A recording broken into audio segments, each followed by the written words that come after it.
Muy buenos días, queridos agentes pastorales de la arquidiócesis, queridos discípulos, discípulas y discípulos misioneros, misioneras. Comienzo por disculparme que no salgo en directo, porque todavía estoy un poquito clueco de salud, entonces preferí ir a lo seguro, como decíamos en criollo. Así que bueno, saludarlos y desearles, digamos, realmente un año muy fecundo de su servicio y de su misión.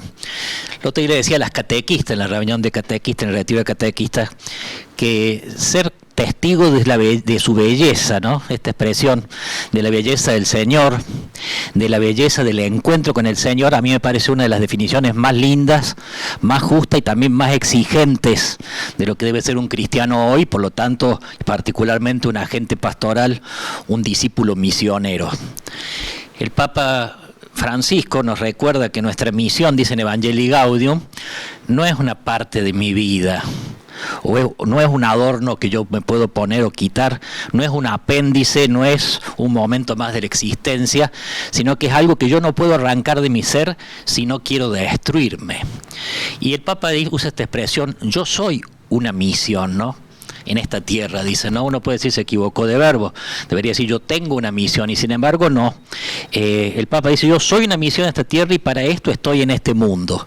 Hay que reconocerse, dice el Papa, a sí mismo como marcado a fuego por esa misión, y pone estos verbos que son para rumiar despacito: iluminar, bendecir, vivificar, levantar, sanar, liberar.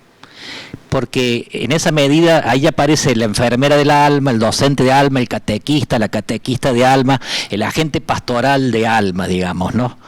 Esos que han decidido ir a fondo con los demás y para los demás, que no separa la tarea por una parte y la vida privada o lo propio por otra, ¿no? O sea, ser agente pastoral, ser discípulo misionero es una vocación. No trabajamos de catequista, no hacemos de misioneros o de misioneras, sino que somos, porque involucra la vida, lleva al encuentro con Jesús, con las palabras y con la vida y sobre todo con el testimonio. Por lo tanto agentes pastorales por otro lado apasionados y gozosos, ¿no? Después voy a ir más adelante sobre el tema del gozo, pero evangelizar es la comunicación, es la comunicación de una experiencia y el testimonio de una fe que enciende los corazones, una experiencia honda porque introduce el deseo de encontrar a Cristo. Cada uno en su propia misión, allí donde lo he puesto, en el fondo, a través de los gestos y de las palabras intentamos, o a través de nuestro testimonio, animar al otro al deseo con el encuentro de Cristo, que es algo muy personal, pero la pasión con que se vive, la pasión con que se educa, la pasión con que se es catequista, la pasión con que se acompaña al enfermo o al que está preso, etcétera, es lo que queda en el corazón. Me acordaba siempre aquella poesía de Antonio Machado, hablando justamente de la pasión. No hay por qué pensar en una pasión mala, ¿no? Dentro de poco vamos a celebrar la pasión del Señor Jesucristo. Decía Machado, llevaba en el corazón la espina de una pasión, logré arrancármela un día, ya no siento el corazón. Aguda espina dorada, ¿quién te pudiera llevar en el corazón clavada? ¿No? Y un poquito más adelante va a decir, un corazón solitario, o sea, un corazón no gozoso, no apasionado, no es un corazón, decía Antonio Machado, ¿no? Bueno, algo así deberíamos experimentar nosotros, la sensación de no reconocernos si hemos perdido el fuego de la pasión de la evangelización. Por otro lado, un agente pastoral siempre es un vigía de la vulnerabilidad, es decir, ser vigía de la vulnerabilidad es tarea ineludible de los discípulos misioneros, ¿eh? Advertir las heridas de aquellos a quienes acompañamos sinodalmente. Sínodo significa caminar con, ¿no? Por lo tanto, al caminar con, en la medida que vayamos con nuestra gente, es advertir sus heridas y vivirlas en proximidad y cercanía. Y es tomar partido por ellos, es defender su dignidad muchas veces, ¿no? O sea, el agente pastoral comprometido no habla desde arribita, sino que habla desde dentro, ¿eh? Es un vulnerado, es un herido, no habla de esto, el sanador es herido, ¿no? Por lo tanto, testigo de la belleza, o sea, transmitir la belleza, decíamos, es la misión del artista, ¿no? Esto es lo propio del artista, algunos bailando, otros pintando, pero de alguna manera todos somos artistas, ¿no? Porque todos tenemos a través de nuestra misión transmitir la belleza del Señor y de su encuentro. Yo me acordaba, nuestro Atahualpa Yupanqui, en esa misma línea habla de la responsabilidad del cantor, él habla del cantor, por supuesto, ¿no? Donde él habla de la tierra. Yo dispongo la palabra de Dios, pero no lo traiciono a Atahualpa, porque la tierra para Atahualpa Yupanqui es una deidad, es una mezcla de la tierra, la familia, los antepasados y Dios también, ¿no? Dice Atahualpa, nada resulta superior al destino del canto. El canto es la misión, la transmisión de la misión de cada uno de nosotros, ¿no? Si eres el elegido, te espera una tremenda responsabilidad. Puede perseguirte la adversidad, puede aquejarte el mal físico, puede empobrecerte el medio, desconocerte el mundo, pueden burlarse y negarte los otros, pero es inútil, nada apagará la lumbre de tu antorcha, porque no es solo tuya, es de Dios que te la ha entregado y te la ha dado para tu sacrificio, no para tu vanidad. La luz que alumbra el corazón del artista es una lámpara milagrosa que el pueblo usa para encontrar la belleza en el camino, para iluminar la soledad, el miedo, el amor, la muerte. Sí, termina diciendo Atahualpa, sí, Dios señala a sus elegidos y al llegar al final tendrán su premio. Nadie los nombrarán, serán lo anónimo, pero ninguna tumba guardará su canto.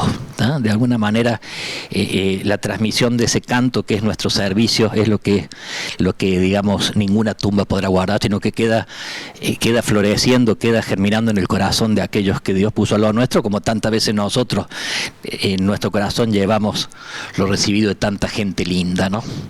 Por otro lado, los agentes pastorales tienen que ser discípulos misioneros gozosos. O sea, el gozo es una exigencia para hoy. El gozo es la exigencia de este tiempo. Por eso creo importante subrayar esto, ¿no? En la dimensión testimonial de la alegría en nuestro servicio. O sea, ser testigo, en su sentido original, que es jurídico, significa dar fe públicamente de lo que hemos visto, de lo que hemos oído, de algo que hemos experimentado. Pero el testigo cristiano no solo lo dice, sino que se involucra, se compromete personalmente con aquello que dice, porque da razón de algo, o mejor dicho, de alguien con mayúscula, que es su verdad, su camino y su vida, Cristo, ¿no?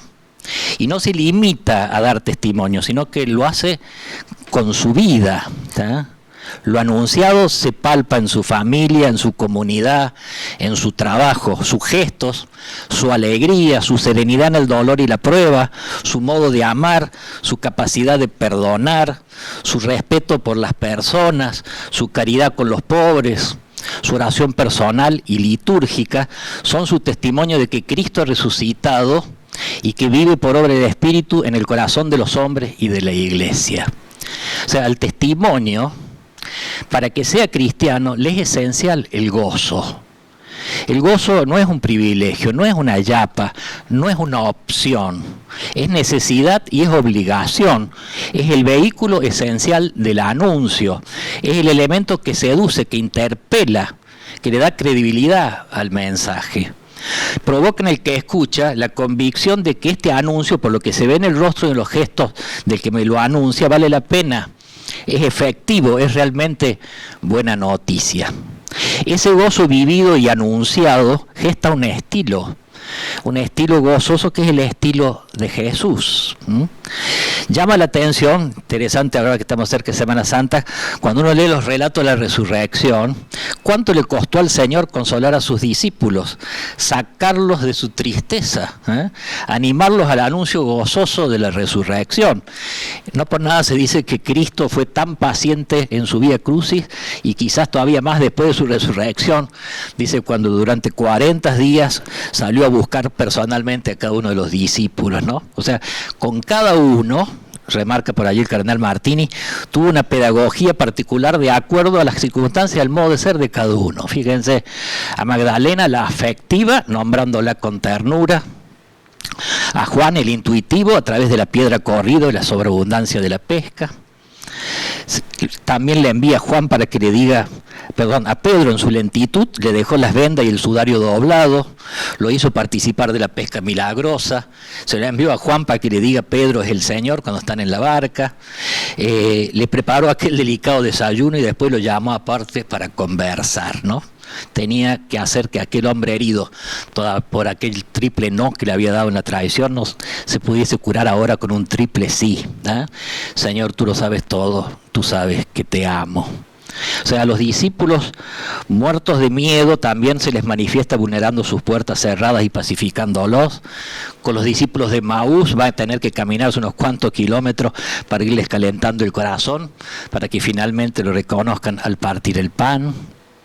Con Tomás el escéptico tiene que redoblar los gestos, cuando aquel vuelve a la comunidad, lo llama y le concede su capricho. Tomás, ¿querés tocar? Vení, sacate la duda, mete tu mano en mi costado. O sea, por lo tanto el gozo se constituye para nosotros una exigencia personal. Es la posesión de algo muy nuestro, lo más nuestro, ¿no? Yo siempre digo, si nos encuentra en la calle un hombre sin fe o un hombre de otra religión y nos preguntase qué es lo más cristiano que tiene el cristianismo, por decirlo así, tendríamos que responder sin dudar el gozo, la alegría. Uno después podría agregar la capacidad de sufrir, mil otras cosas, pero el gozo es un don, pero es un don que se cuida. Es un don que se defiende, que no se negocia a cambio del gozo eufórico, falaz, pasajero que ofrece, por supuesto, seductoramente el mundo, y se constituye en una exigencia apostólica. O sea, el gozo es para ser dado. Es el puente tendido de un corazón a otro por el que cruza la buena noticia, la buena nueva, y es lo que lo hace creíble al mensaje, decíamos, ¿no? O sea, la alegría tiene que ser, por otro lado, el estado habitual nuestro, ¿no? Hay una tesis doctoral de un jesuita yanqui que el título es muy significativo, es el malestar de sentirse bien. Hay veces cuando no estamos bien nos sentimos raros, ¿no? Uno dice, estoy contento hace unos días, ¿qué me pasará? Dice, ¿no? Otros dicen, ¿qué se vendrá? Dicen otros, ¿no? O es una especie de expresión que realmente es una tentación, por supuesto. ¿Qué se vendrá? ¿Qué sé yo qué se vendrá? Quizás se viene todavía más alegría, ¿tá? Pero a veces uno mismo como que aborta esa alegría por estar desacostumbrado a veces al gozo, a la alegría. Por lo tanto, que en estos tiempos nos dejemos consolar por Cristo resucitado, para poder renovar nuestro compromiso de ser sus testigos gozosos, justamente, y para animarnos también, y acá me valgo del Papa, animarnos a esa agresividad apostólica que pide el Papa Francisco, a la valentía ministerial, el animarse a nuevos retos, el revalorizar y renovar gestos pastorales que son validísimos hoy día, o el animarse a voltear esquemas caducos. Lo cual esto no implica una postura de autoafirmación, no implica un acá vengo yo, o de creerme dueño de la verdad, o el abanderado de los pastoralistas, o de voltear todo lo que construyó el anterior cura o el anterior agente pastoral, sino que necesita de humildad, de mansedumbre, de escucha, de respeto al camino andado por quienes nos precedieron en el ministerio o en el servicio, de hombres y mujeres fuertes en su debilidad, que se saben pequeños, pero confiados en la gracia de su misión. Por lo tanto, nos vamos disponiendo en este tiempo para pasar de una pastoral de conservación a una pastoral misionera. Dice el Papa en Evangelii Gaudium, cada uno de los bautizados, cualquiera sea su función en la iglesia y el grado de formación que tenga, es un agente evangelizador, es un discípulo misionero. Si no nos convencemos, miremos los primeros discípulos, quienes inmediatamente después de conocer la mirada de Jesús, salían a proclamarlo gozosos. Hemos encontrado al Mesías. O la samaritana, apenas salió de su diálogo con Jesús, se convirtió en misionera y muchos samaritanos creyeron en Jesús por la palabra de la mujer. Me parecía muy bonita que dice que al llegar al pueblo le preguntaron de dónde venía esa alegría y ella contesta, a la vera del brocal, del pozo, a la vera del brocal encontré a la dicha, con mayúscula, sentada. Entonces le dicen, danos del agua que él te dio, y ella le contesta, no, a la vera del brocal, la dicha, con mayúsculas, Jesús sigue sentado, como diciendo, ahora te espera a vos. Es un encuentro que es personal. Y si quieren, Pablo enseguida se puso a predicar, después de su conversión, que Jesús era el Hijo de Dios, ¿no? O sea, por lo tanto viene bien como también nosotros preguntarnos qué esperamos a veces, ¿no? Para empezar a anunciar. O sea, se trata de llevar el Evangelio, vuelvo al Papa, a las personas que cada uno trata, tanto los más cercanos como a veces los desconocidos.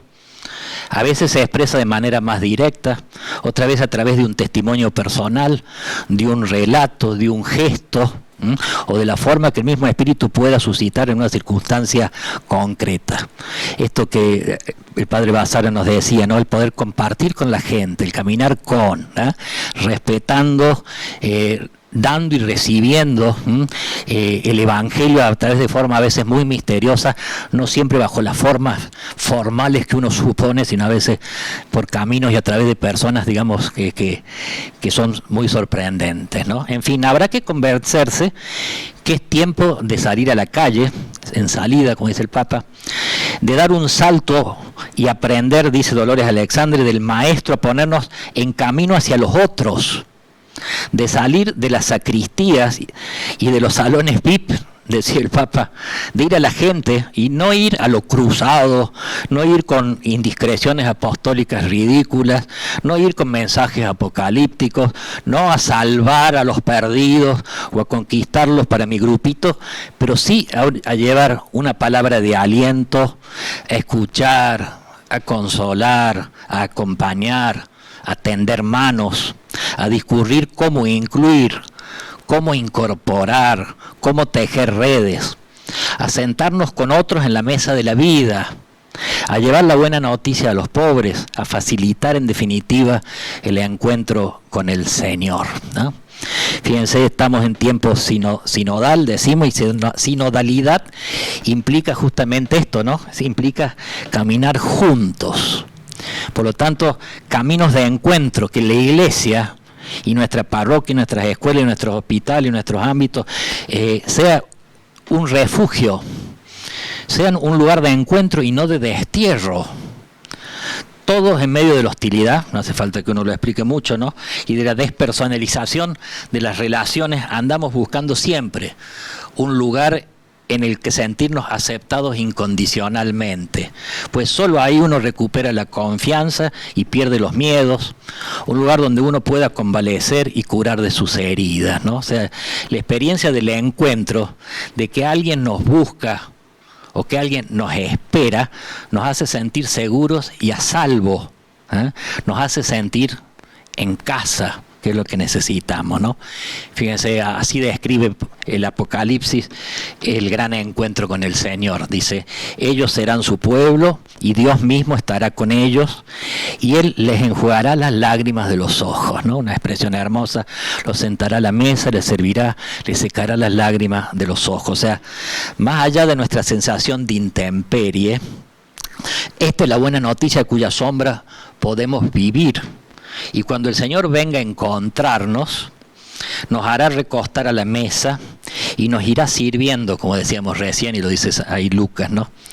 El saberlo nos da ánimo para seguir esperándolo esperándolo a Él y brindando nosotros hospitalidad, acogida unos a otros, ¿no? O sea, que nuestra iglesia, nuestras parroquias, nuestros ámbitos, nuestra misión, sea un lugar de encuentro de hermanos en una misión y en una cruz común, de encuentro con los otros que nos saque de nuestros aislamientos, de esas vizcacheras tramposas donde a veces nos acobachamos huyendo o por cobardía o por miedo de la mirada de los demás.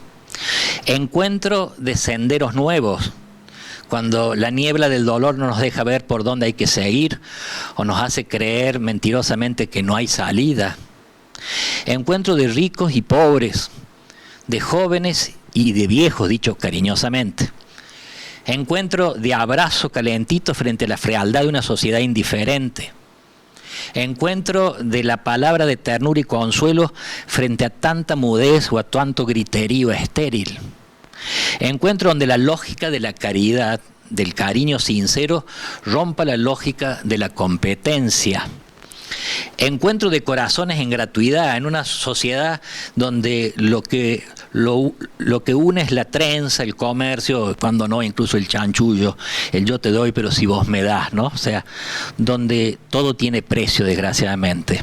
Y finalmente el gran encuentro, el encuentro con Dios, en la oración, en la intimidad con Él, con el amigo con mayúscula, que a veces nos pasa que en el trajín de la vida lo tenemos en la vereda del corazón, acurrucado a veces de frío, paciente, llamando a la puerta, como dice el Apocalipsis, esperando que se abramos para poder consolarnos, para poder en definitiva decirnos: vos sos mi hija muy amada, vos sos mi hijo muy amado, yo te llevo atado al corazón, yo te tengo tomada de la mano, ¿no? Por lo tanto, gracias a ustedes, discípulos misioneros, anunciadores gozosos de Jesús y de su evangelio. Y yo diría así: gracias a ustedes hay niños que ya pueden decir papá o mamá sin que ese nombre sea un grito en el vacío. Estoy pensando en los distintos apostolados de ustedes, ¿no? Sino que tenga el bendito eco de un rostro, de una mirada preñada de cobijo, de una voz que le responda ya no con el vacío, sino con el mejor de los apelativos que un hombre puede desear y necesitar: el de hijito, el de hijita. Gracias a ustedes hay una mamá o una jovencita que ya no camina sin rumbo por nuestras calles, masticando la angustia y la desesperación, posiblemente, por ejemplo, de no tener dónde cobijar a su hijito recién nacido, recién parido, o de no saber cómo resolver sus laberintos interiores o sus conflictos familiares, sino que sabe dónde ir a llevar sus penas a ustedes, dónde ir a contar sus miedos, dónde ir a compartir sus sueños, dónde ir a llorar o a reír. Gracias a ustedes, agentes pastorales, hay una mujer, un hombre moribundo, que ya no tiene que despedirse de esta vida con la mirada en el vacío y la mano despoblada, sola, sino dialogando con la ternura de unos ojos y sintiendo el calor acariciante de una mano que lo ha adoptado como hijo, como hermano, como padre o como abuela. Un hombre y una mujer que a partir de esta vida, partirá de esta vida diciéndoles gracias, o diciendo perdón, o diciéndole te quiero a alguien, como todo ser humano merece, ¿no?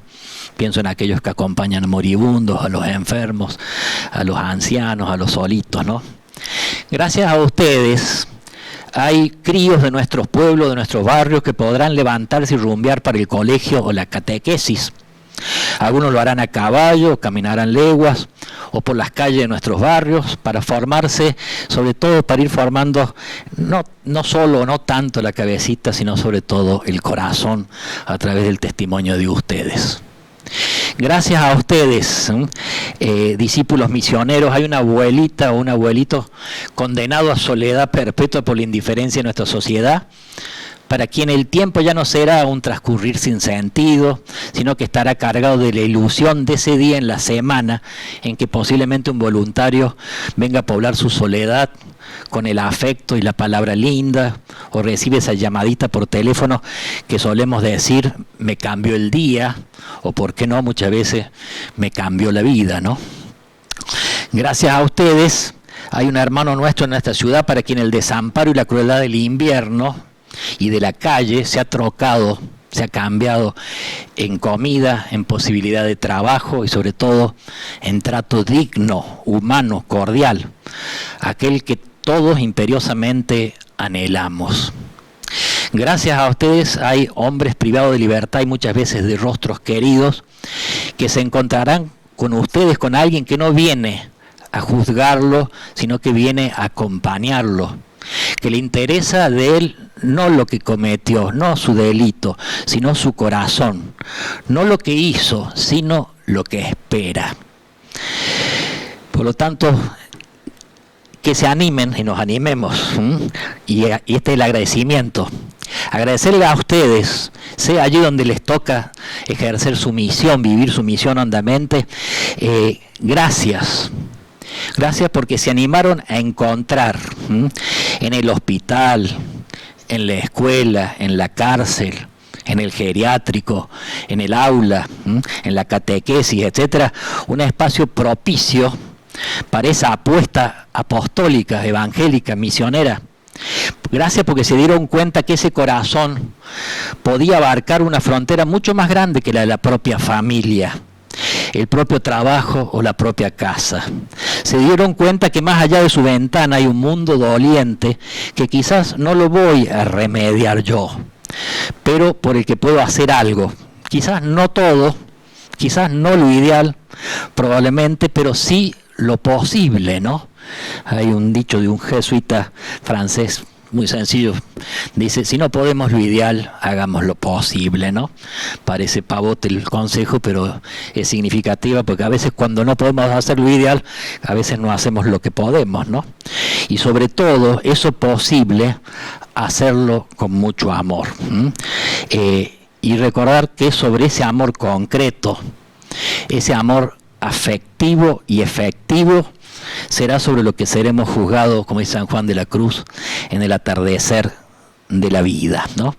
Termino con unas palabras de un pedagogo jesuita. Dice, al final, cuando uno piensa, al final rendido, quisiera poder decir cuando muera, Señor, no te traigo nada de cuanto tu amor me diera. Todo se quedó allá abajo en tiempo de sementera. Vuelve tus ojos allí, que allí he dejado unas flores regadas con mis sudores, y ellas te hablarán de mí. Bueno, queridos agentes pastorales de nuestra arquidiócesis, que este sea el deseo y el agradecimiento de su trabajo cariñoso, de su trabajo fiel, de esa misión no ejercida, sino vivida con tanto gozo y esperanza. Les dejo un saludo, no dejen de encomendarme. Ya no digo recen por mí, porque cada vez que digo eso, dicen se olvidan de uno y se ponen a rezar por el Papa. Entonces le he cambiado el verbo y le digo encomiéndenme.